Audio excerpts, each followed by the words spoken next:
Hi, my name is Michelle. I am the host of the podcast, A Shot of Melanin. I know it's so crazy that I just dropped episode and I never gave you like a formal introduction of who I am. I'm, as I mentioned, the podcast host. I'm a mom of two, and a little bit about this podcast.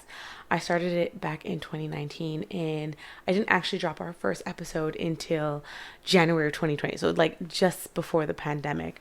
I got myself into podcasting after listening to a few podcasts myself. At the time, I was listening to things like The Brilliant Idiot. I was listening to Deadass. I was listening to The Love Hour. I was listening to so many. And I was thinking to myself, why don't I start a podcast? And so that's exactly what I did. I started this podcast, A Shot of Melanin. Now, I'm sure you're wondering why A Shot of Melanin, because on this podcast, you're going to get your daily dose of melanin. And I don't mean in the form of a shot, I mean in form of a shot glass. You're going to get a dose of blackness. And that was the purpose of this podcast. It was to have conversations, melanated conversations, centered around things that happen in and around the Black community.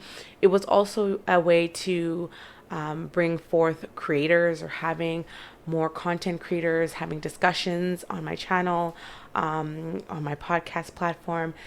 It was really to just kind of highlight Black people, specifically in Canada, because I'm Canadian and I know there are so many things, so many people that are so talented that I'm sure a lot of people don't know of, and I definitely wanted to highlight them and have conversations. So I've had some discussions where I had a conversation with Adam Ali. Adam Ali, if you don't know, is a YouTuber. He's a father of three. And so we had a conversation centered around fatherhood.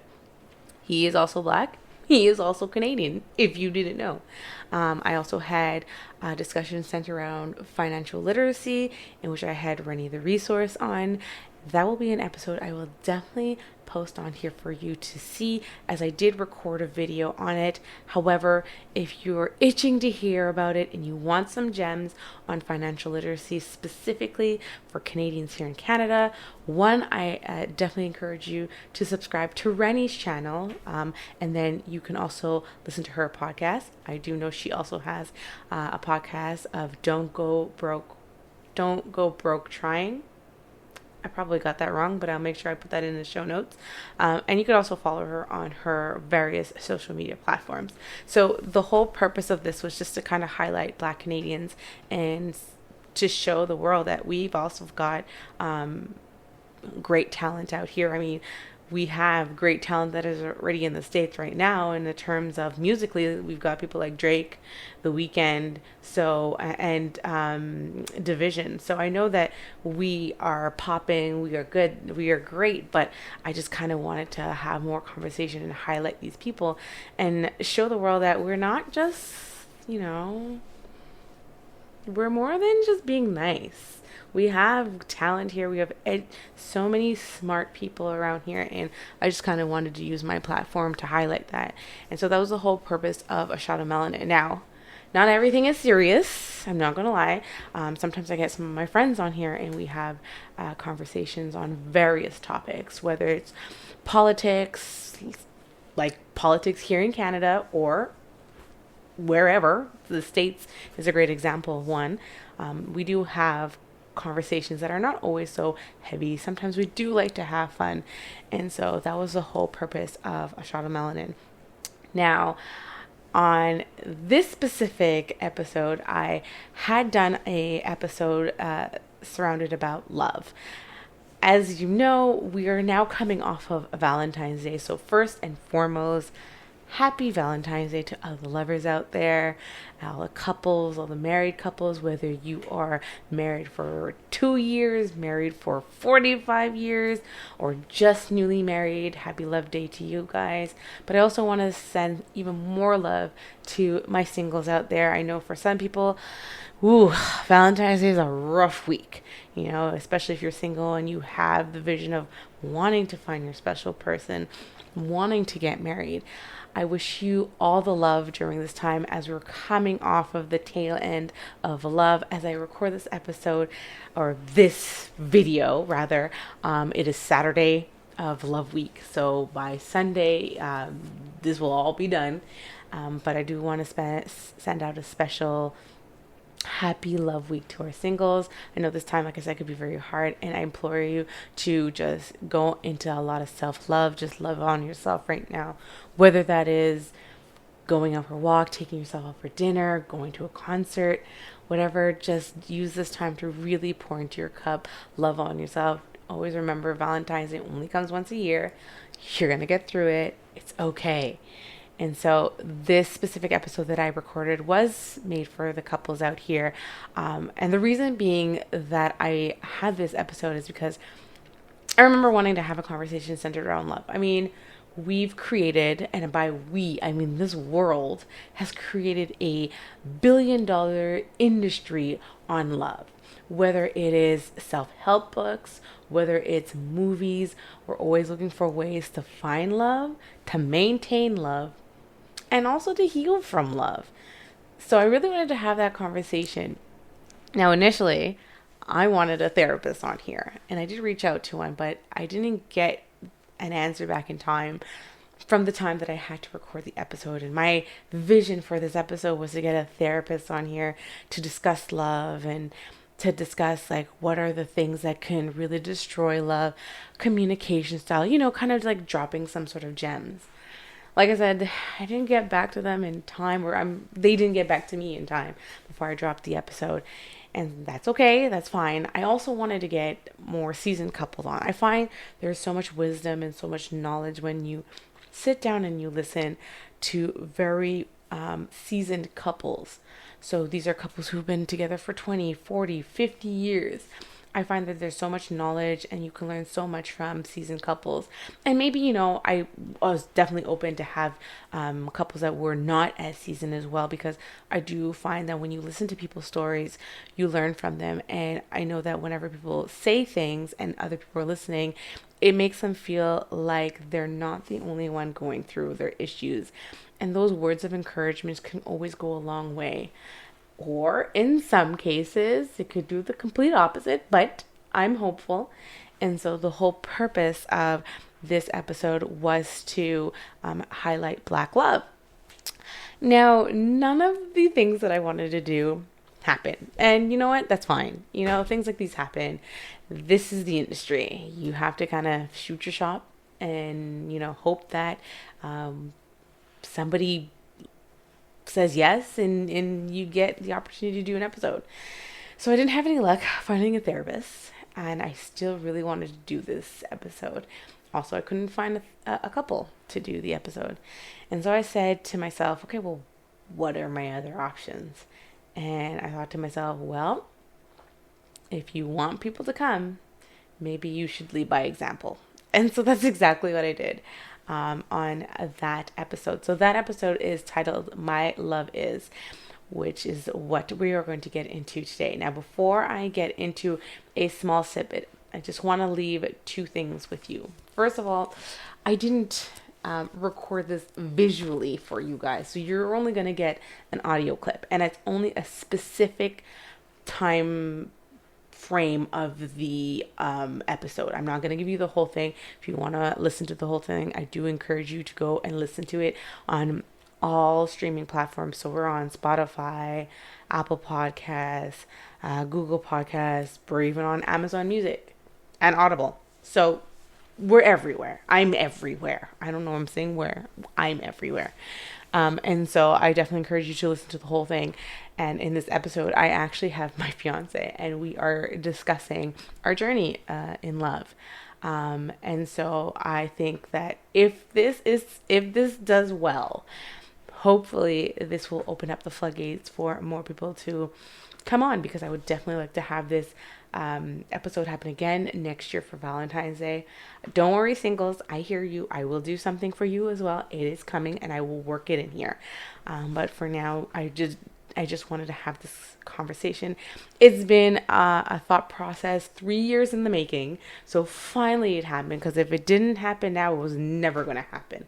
And I really wanted it to happen. So It is here. So that's the first thing. Didn't record that visually, so you're only going to get an audio. The second thing is I do want to let you know, since you're new to the channel, hello, welcome. Normally what we have is the first episode of each month, I have a segment called The Artisan Song of the Month, in which I highlight Black Canadian talents, whether they're singers, rappers, basically along the entertainment genre is where I highlight them musically. And so I'll pick one that I may have found, whether that was through a TikTok video or through Instagram and scrolling and finding them. And so I have something on there called the Artisan Song of the Month. The issue in that is I can do that on platforms such as Spotify, Apple Podcasts, Google Podcasts. But here in the YouTube world, I can't do that. So if you want to hear the Artist and Song of the Month, then it's better to go on that platform and listen to the full podcast in its entirety, because then you'll be able to hear what Artist and Song of the Month I choose. I also created a playlist, which you will find in the description box below, in which you will find I have a Spotify playlist. And anytime the song and artist of the month comes up, I just kind of put them in the playlist. So you can always go there and listen to it. Finally, we are now on YouTube, so you can share all of this with your friends and your family members. You guys can have conversations. You can leave comments down below and I will read them.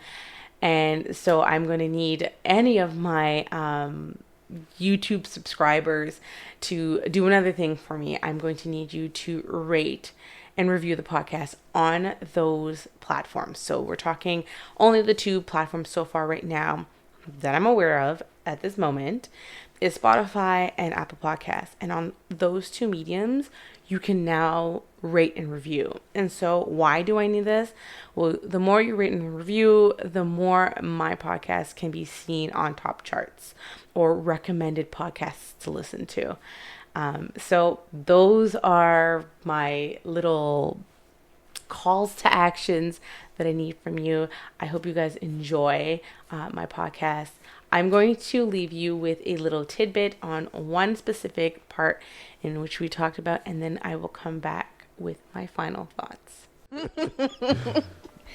Now, do the environment of culture affect your views on love?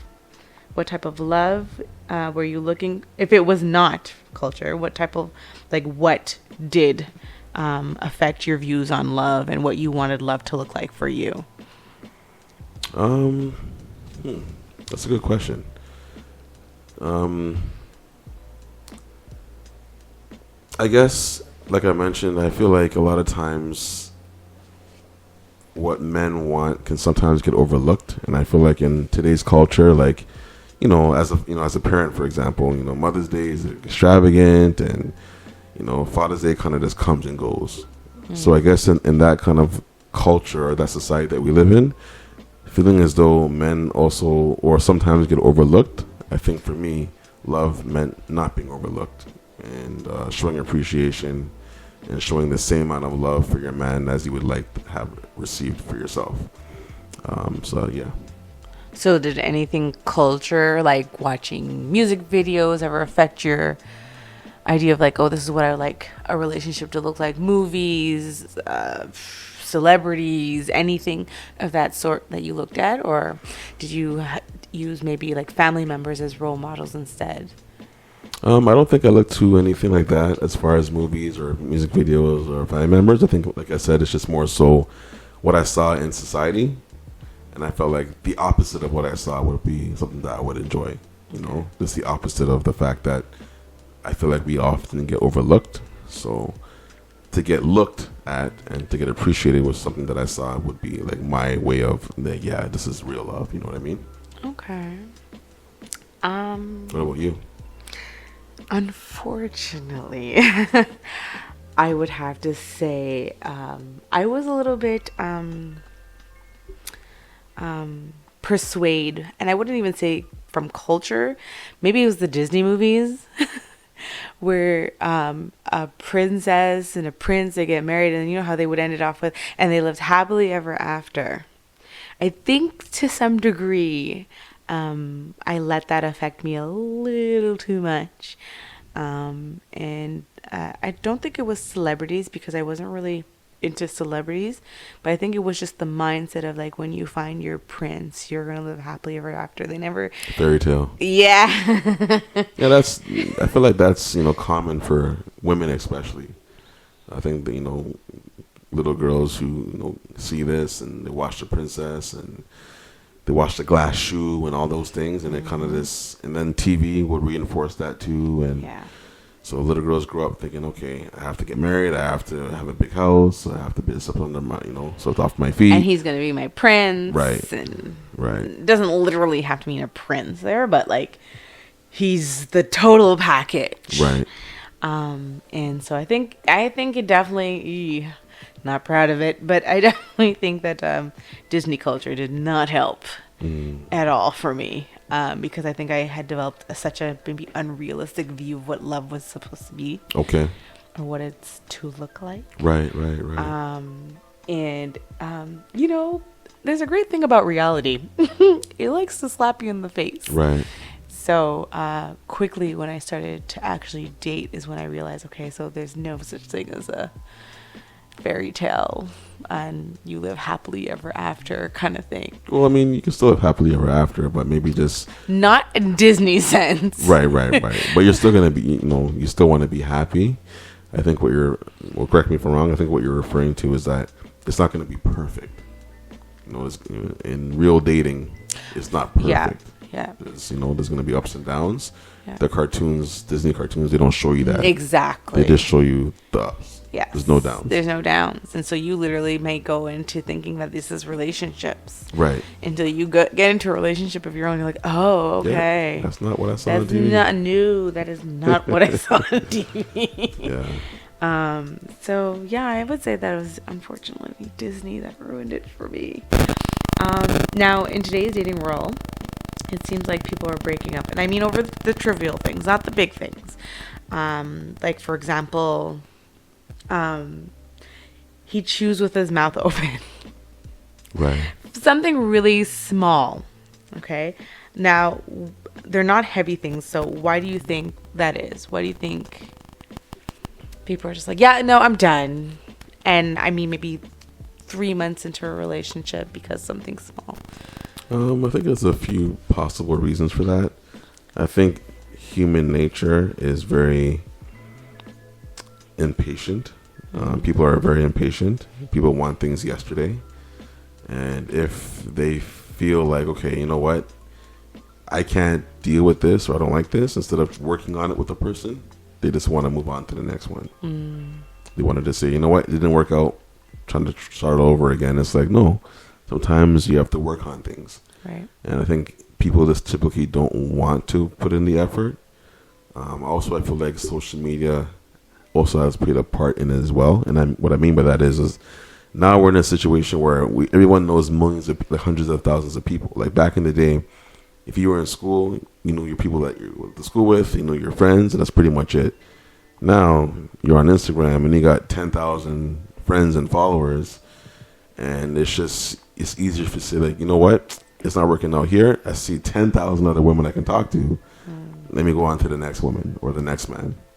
I think it's just a social media culture that we're bombarded with so many people, and people are posting things, and everyone has an opinion in this podcast, and people are talking about what they're not going to accept and this and that, and you kind of just get lost in that.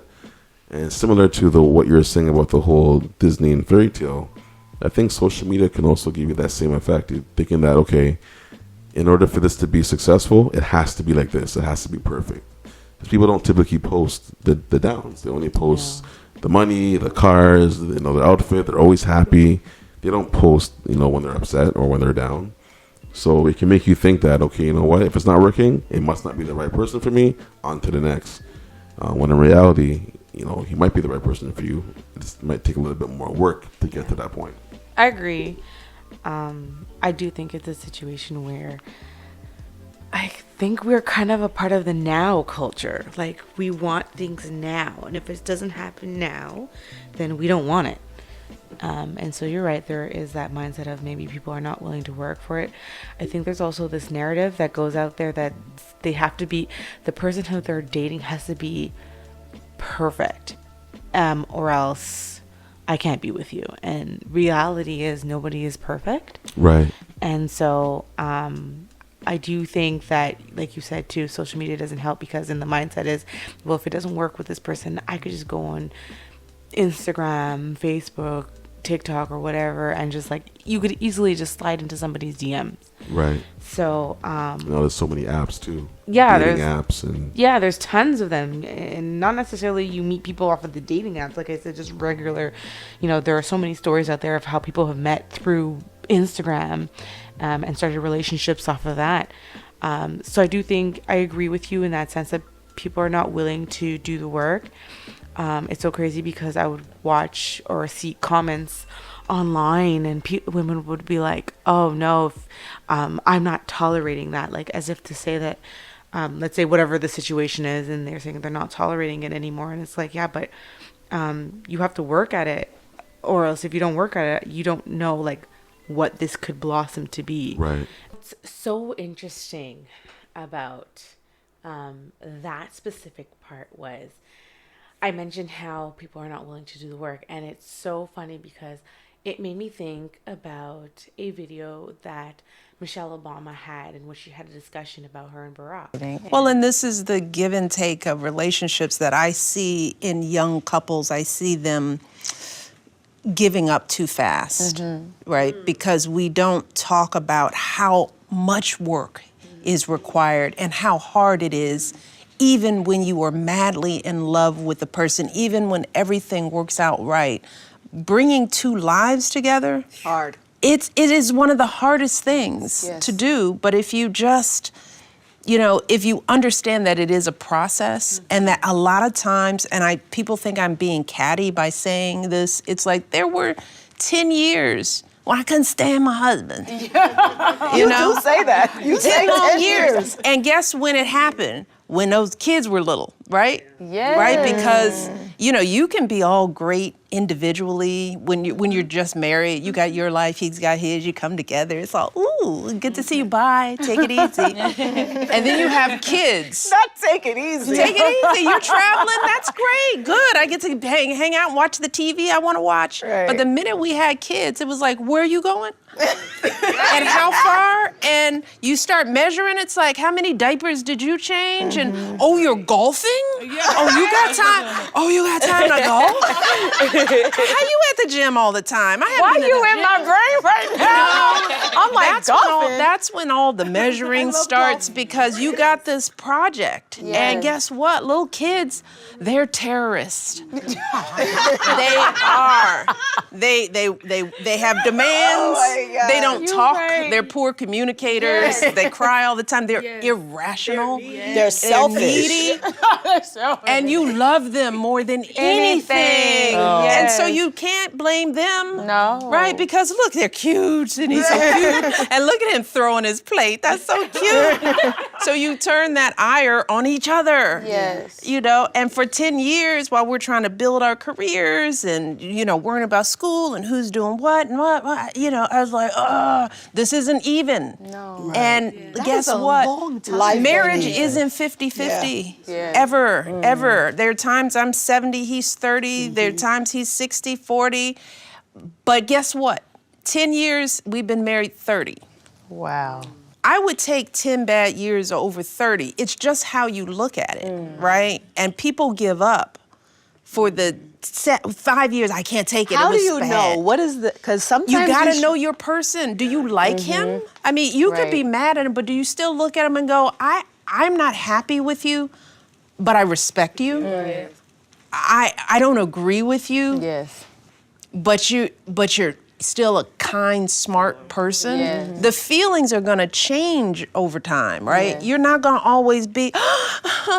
So the minute that goes, people want to give up on it. It's true. But now you're in the work. You're in the work of it, and that's why I want to talk about the work of it, the work of any relationship, the work of friendship.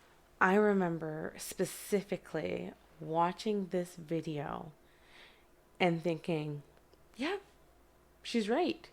You know, for a lot of us, I think we have the mindset of, you know, if it's not working, that's it. And I think for all of us, or some of us, I would rather say, we have this idea that love is supposed to be easy, some form of selfless, like it's just supposed to, everything is just supposed to fall into place. When in reality, not all relationships are like that. Some might be easier to put in place, to establish, and may have a little less bumps along the road, whereas other people's journeys are a lot more bumpier. And I really think it is a matter of going through the trenches with people, especially when you're going through bigger bumps. Everybody's journey is different. Like I said, some are easier for some couples and others are a little bit more challenging, but it's about like willing to stick together. Because if you think about it, a lot of those grandparents or parents who've been together for years may have had some real big bumps in the road.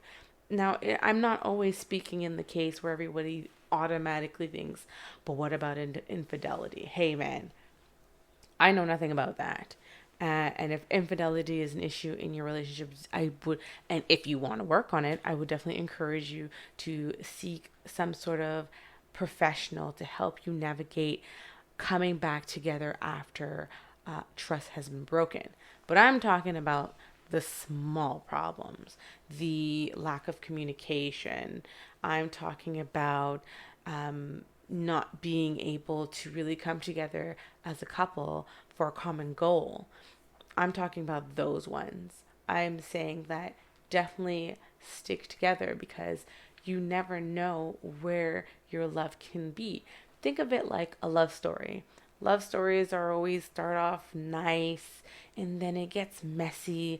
But in the end, when they're on the other side, they can look back on it and really be like, yeah, we did that. We were able to go through that. And look at us now. I mean, these are most of our parents and grandparents' stories. The ones that we oogle and awe over when they tell people that they've been married for 40, 50 years. It hasn't been a smooth road. It's definitely going to be some sort of bumps along it. But I think that if you really stick together and you guys really work together, then anything is possible. It's so funny because I'm currently reading We Over Me, which is the book by Kadeen and Deval Ellis.